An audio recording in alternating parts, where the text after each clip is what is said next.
Metre.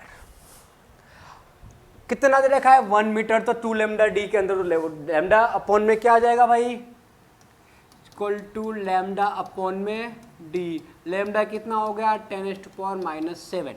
D कितना दे रखा है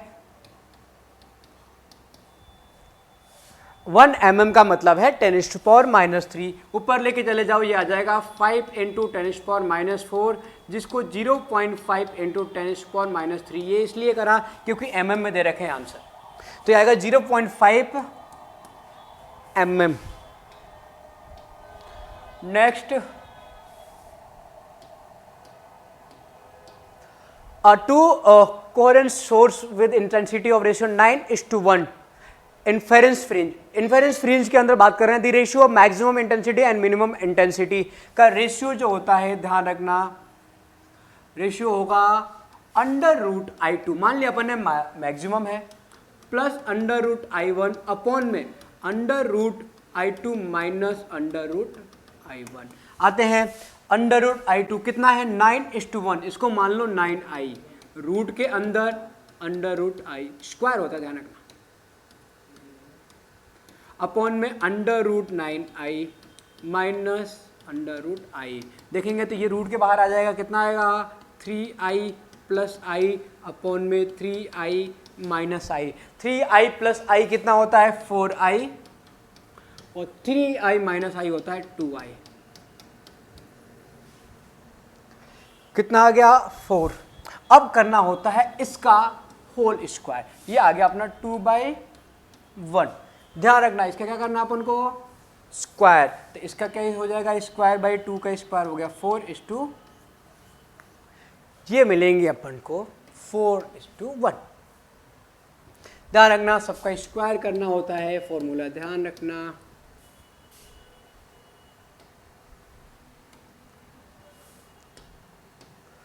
which of the following phenomena is not observe in sound. Sound waves के अंदर क्या नहीं होता? डिफ्रेक्शन होता है। डिफ्रेक्शन मतलब डिफ्रेक्ट हो जाना, रास्ता बदल लेना। रिफ्लेक्शन होता है, टकरा के वापस आना, नदी में जाना, आवाज लगाते होता है। रिफ्रैक्शन होता है, रास्ता, पानी बोला अपने, रास्ता बदल के कहीं जा सकता है साउंड। मैं यहाँ से बोल रहा हूँ तो इधर भी जा सकता है, इधर भी जा सकता है, बिल्कुल। पोलराइजेशन नहीं होता, ये सिर्फ लाइट के अंदर होता है। साउंड पोलराइज कैसे हो सकता है? कुछ भी बोलूंगा ऐसा तो नहीं एक जगह खत्म हो जाएगा। Next, the radius of first Bohr orbital of hydrogen is 0.528, जो कि एक्जेक्ट में होता ही है इतना। और the radius of second Bohr r equal to क्या होता है? r naught n square by z। Hydrogen के लिए z तो 1 होता है, r नॉट दे रखा है कितना इन्होंने? 0.528। किसके लिए पूछ रहे हैं? सेकेंड ऑर्बिटल के लिए। सेकेंड मतलब 2 का स्क्वायर 4, 0.528 इंटू 4, ये 0 पॉइंट करेगा तो 2 पॉइंट समथिंग आ जाएगा, ये रहा। नेक्स्ट, अगला है an electron and alpha and a proton has same kinetic energy. Alpha electron और प्रोटॉन के पास सेम काइनेटिक एनर्जी है। Which of the separation has smallest de Broglie wavelength. De Broglie wavelength सबसे छोटा किसके? काइनेटिक एनर्जी के term में de Broglie wavelength जो बनता है वो कितना बनता है? Lambda equal to 912 angstrom upon में √2m के। ये रिजल्ट भी निकालते हैं। 2m के बोले तो काइनेटिक एनर्जी सब में सेम है, तो मास देखेंगे, जिसका मास सबसे ज्यादा उसका वेवलेंथ सबसे कम। और पूछा है सबसे कम किसका होगा? मास सबसे ज्यादा किसका होगा? इलेक्ट्रॉन का सबसे कम होता है, सबसे लाइटेस्ट पार्टिकल है। तो अल्फा पार्टिकल में 4 प्रोटॉन होते हैं, सॉरी 2 प्रोटॉन और 2 न्यूट्रॉन होते हैं, तो 4 गुना हो जाएगा प्रोटॉन के। तो सबसे ज्यादा मास किसका है? अल्फा का, इसलिए सबसे कम जो होगा वो अल्फा पार्टिकल का होगा। आगे बढ़ते हैं, नेक्स्ट आ जाओ। If the wavelength of separation line observe in hydrogen spectrum line the visible region is belong to, जितने भी विजिबल जो स्पेक्ट्रम होते हैं 400 नैनोमीटर से 900 नैनोमीटर के बीच में आते हैं। ये अपन सोल्व करेंगे तो देखेंगे ये बामर सीरीज के अंदर वेवलेंथ इनके बीच में आएगा, इसलिए विजिबल जो होते हैं वो बामर सीरीज में आते हैं। आगे बढ़ते हैं, अगला, in photoelectric effect the photoelectric current. Photoelectric current देखते हैं ऑप्शन क्या किस पे होता है, क्या होता है? इंक्रीज विद इंक्रीजिंग फ्रीक्वेंसी पे डिपेंड नहीं करता, बता दिया। फ्रीक्वेंसी तो फिक्स होता है लाइट का। आगे बोल रहा है डिक्रीज विद इंक्रीजिंग फ्रीक्वेंसी, बिल्कुल बात कर दिया, नहीं होता नहीं होता नहीं होता। डिपेंड ऑन इंटेंसिटी, डिपेंड करता है इंटेंसिटी पे, कितनी हाई इंटेंसिटी के साथ लाइट आ रही है उतना ही ज्यादा सोलर प्लेट घर में लगे रहते हैं। जितने ज्यादा तेज धूप होगा ना बैटरी उतना ज्यादा चार्ज होगा। तो और इंडिपेंडेंट फ्रॉम फ्रीक्वेंसी, बिल्कुल सही है, फ्रीक्वेंसी पे डिपेंड करता ही नहीं है।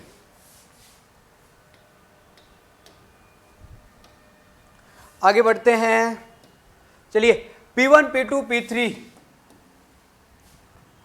Penetration power of a ray of the following relation is correct. P1 P2 P3 और 3 पावर है, किसके लिए? इस क्वेश्चन में कमी है। आगे बढ़ते हैं, क्योंकि पार्टिकल देना पड़ेगा प्रॉब्लम में। यहाँ में मैं बता दूं आपको, ये जो होगा अल्फा बीटा एंड गामा के लिए क्वेश्चन होगा, जिसके अंदर पूछ रहा है कि अल्फा बीटा और गामा के लिए पावर दे रखा है, तो किस में सबसे ज़्यादा पावर होगा? बिल्कुल गामा में होगा, फिर बीटा में, फिर अल्फा में, क्योंकि लॉस होते हैं इन दोनों के अंदर। गामा में कोई लॉस नहीं होता, सिर्फ एक्साइटेड स्टेट में जाता है, तो बीटा के अंदर लॉस होता है और गामा के अंदर, अल्फा के अंदर बहुत ज़्यादा हीलियम न्यूक्लियस निकल जाता है, इसलिए P3 P2 और P1 सबसे ज़्यादा P3 होगा। अल्फा बीटा गामा के लिए है, तो एक्चुअल में last year question alpha beta gamma के लिए ही था।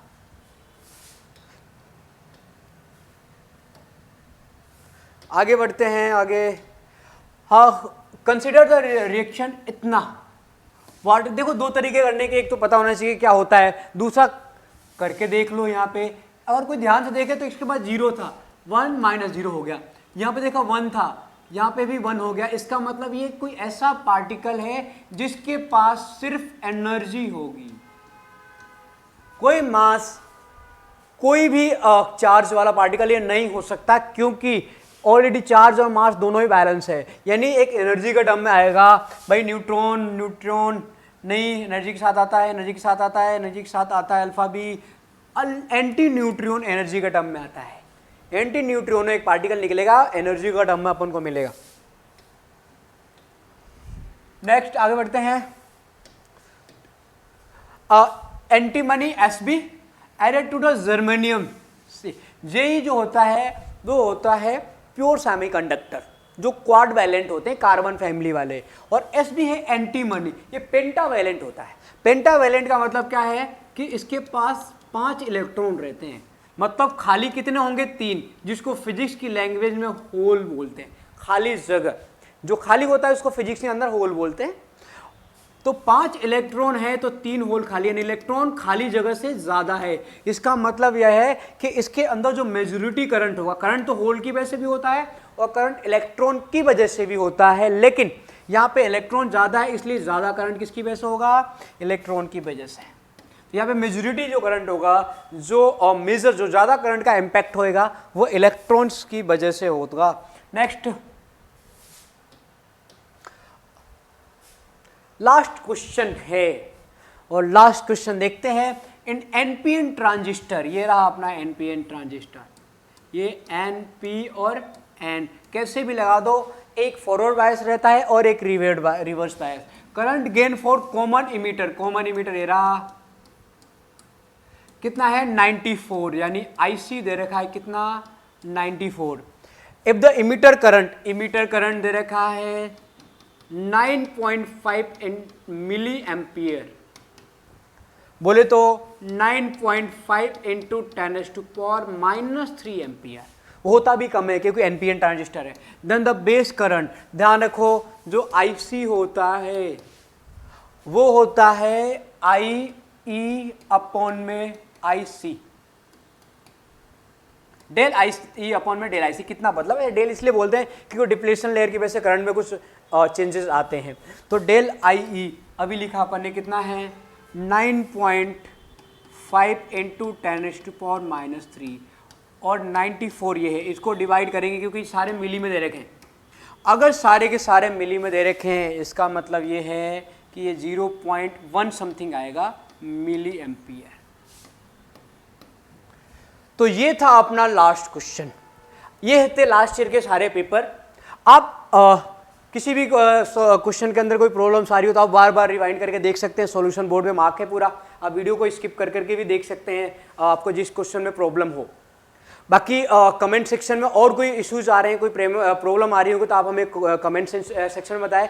आगे चल के आपके आने वाले जितने भी पेपर्स हैं या फिर जो भी पेपर अपने कंप्लीट हो गए लास्ट ईयर 2020 के, 19 के, 18 के, 17 के, 16 के, सारे पेपर का सॉल्यूशन मैं आपको देने वाला हूं यहीं पे इसी चैनल के ऊपर।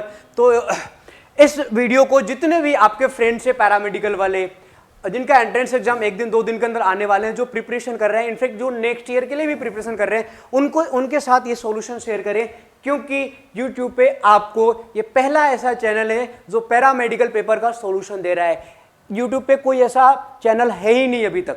अपन को देख के आने वाले टाइम में लोग कॉपी कर सकते हैं, लेकिन अपने पास एकमात्र ऐसा चैनल है जो पैरामेडिकल के अंदर आपको फ्री सेवा दे रहा है। सारे पेपर के सॉल्यूशन आने वाले टाइम में आपको फिजिक्स, आने वाले फिजिकल केमिस्ट्री, ऑर्गेनिक, इनऑर्गेनिक पूरा पेपर का भी सॉल्यूशन मिलने वाला है। इसके बाद नेक्स्ट वीडियो जो आने वाली है अपनी, उसके अंदर हम इससे पिछले साल यानी 2020 का भी पेपर सॉल्व करने वाले हैं।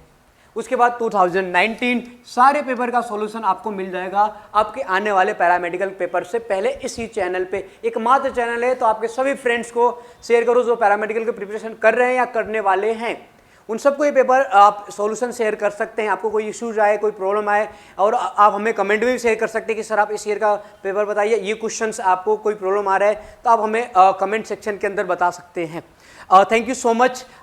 मिलते हैं नेक्स्ट वीडियो में। इसके अगले सॉल्यूशन के साथ नेक्स्ट ईयर, इससे पहले वाले पेपर का, और आगे और भी बात करेंगे कि ये पेपर का पैटर्न कितना ज़्यादा इंपॉर्टेंट होने लग गया है। ये पैरामेडिकल बायोटेक जिसको बोलते हैं, पहले पेपर इजी आता था, अब धीरे धीरे टफ होने लगे। यानी ये बायोटेक आने वाले टाइम बहुत बड़ा बूम आने वाला है। इंडिया के नहीं, बाकी कंट्रीज के अंदर ऑलरेडी ला चुका है, इंडिया के अंदर भी बहुत बड़ा बूम आने वाला है। थैंक यू सो मच, मिलते हैं अगले वीडियो में।